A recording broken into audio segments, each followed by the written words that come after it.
Hey guys, Ebony Monique here with EFG Business, coming to inspire, teach, and educate. Always reminding you to be a reflection of your own self. If you're new here, the channel's all about faith, family, business, and hair.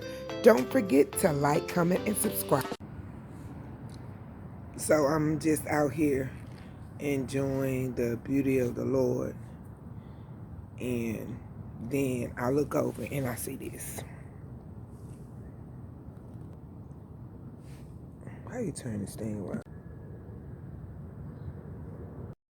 So yeah, my kids, they always have little surprises for me. But I'm just out here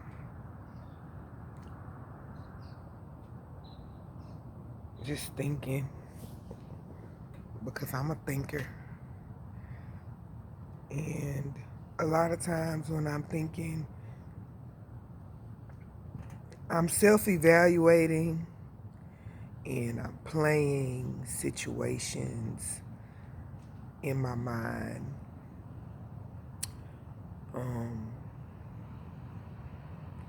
Believe it or not, a lot of times just for the betterment of my character, who I am as a mother, as a wife, as a friend, as a person, you know. But anyway, so I don't know about anybody else, but I was just on Facebook for a little while, and my timeline was giving me so many just positive vibes. And I know one thing they say about the algorithm or whatever it's called, that or your timeline or what you see, is that whatever it is that you're interacting with, that's what you're gonna see on there. And so I have to say that I was proud of myself to see so much positive. But there were two posts in particular that really stood out to me. One said that instead of, Happy Monday, instead of thinking about what you are not, think about all that you are on today. And yeah, so the other one said, talked about how God is doing a new thing, and to stop going around the same old mountain. I was like, yes, Lord. Just those two things I want to talk about real quickly. First of all, the first one, I thought about, it's so easy to think about yourself, and you think about yourself in good ways. Although I know a lot of people, they do get to a point where they're looking at their life and they don't like what they see, and they're focused on what they don't have or where they're not at and all of that. And a lot of times that's just the enemy.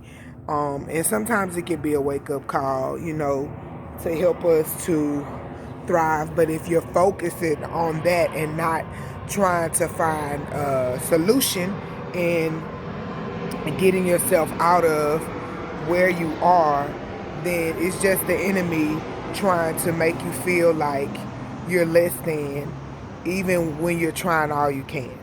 Um, but I wanted to take the flip side of it and think about those that's in our lives, our loved ones, our family members, our friends. A lot of times it's so easy for us to focus on what they are not, or negative um, characteristics and things like that. We all have characteristics that get on each other's nerves, and we all have issues.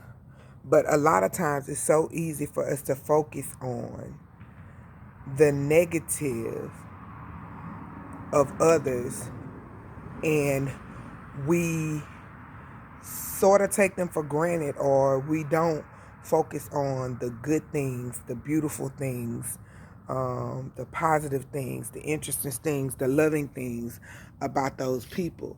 And so today I said, man, that's something I want to do. I really want to do. I want to stop focusing because, we all have pet peeves and issues with each other, but I want to really focus on those people around me, the positives, the loving things about them, the great things about them, because as many things that I could come up with are negative about them that may get on my nerves or whatever, there are so many beautiful things, so many positives that they bring to my life.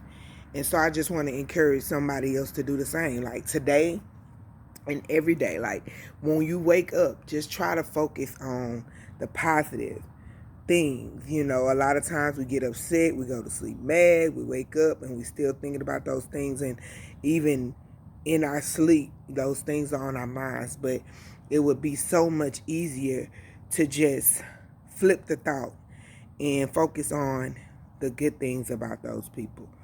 When we're upset, I know it's hard, but if you train your mind in that way, because it's all about perspective.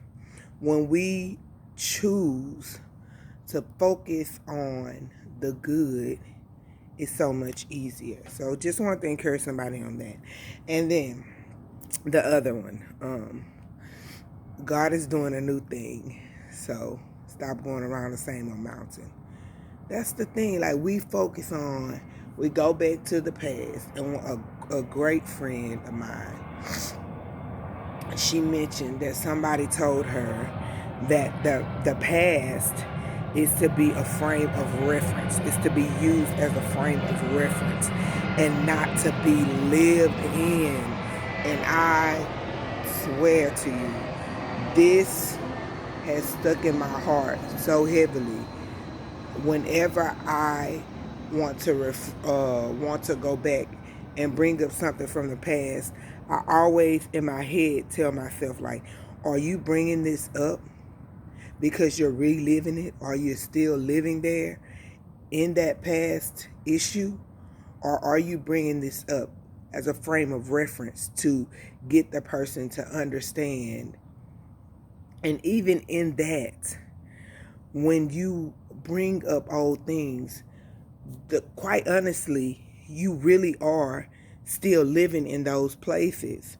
And so when you can bring up something old and truly use it as a frame of reference, you won't get those same old feelings, the same old hurt, the remembering like the images of how you looked and how you felt when that particular situation happened. And so I just think that's so important, that's so great, that's so honorable to not live in the past, but just only use it as a stepping stone, something to help you move forward. But we have to understand that every day we wake up, God gives us new graces. He gives us new mercies. And so, yes, He's always doing something new. Yesterday is a thing of the past. Last night is a thing of the past. Yes, things happen and you still have those things in your mind, but we have to be people that are willing to go and push forward and not think about what happened then, and just try to make better out of every situation and each day, because God gives us, He says, when He wakes us up, He gives us new mercies, new grace, fresh and new every day. And so we ought to walk in those graces and mercies and understand that if we continue to have those circles, continue to go in circles. There's a song I think called Circles or Cycles. We continue to just keep doing the same thing, we're going to keep getting the same old results. And if we just keep staying in the old, there's no room for the new. If we think about it, if we kept all our old food in our refrigerator, if we kept everything that was no longer needed or necessary in the refrigerator, we have no room to go purchase something that's better, fresh, and new from the grocery store. So it's the same thing. God saying is clear out the clutter. We need to clear out the clutter and allow God's new things to take place, and not continue that same old mountain. And mountain, what a vast thing to think about. A mountain is great, it's big, it's enormous. So if we're focusing on those great, big, enormous old things that keep us bound and keep us down, how then can we expect to receive the greater mountains that will take us to the greatest heights? Okay, we can't. So I just wanted to encourage someone, because I am truly encouraged on today. I'm going to sit out here and just continue to think and just allow God to work, because today's a new day. I want to make it better than my yesterday. And I am blessed in spite of anything that, I may go through or will go through or have gone through. I'm blessed no matter what. And I have the joy of the Lord. And that's something that we need to understand, that the joy of the Lord is our strength. There's nothing in this world that can take the joy from us. We can be sad, we can be happy, we can be mad. Any emotion, those are temporal, and they should be temporal, and we should not focus on those, because when we think about the goodness of God in our lives, and that we are here and that we are still able to yet work out our salvation, we should have joy for that. We should be glad, exceedingly glad. And so I just pray that was a blessing for you guys. Don't want to keep talking and rumbling on, but you guys be blessed.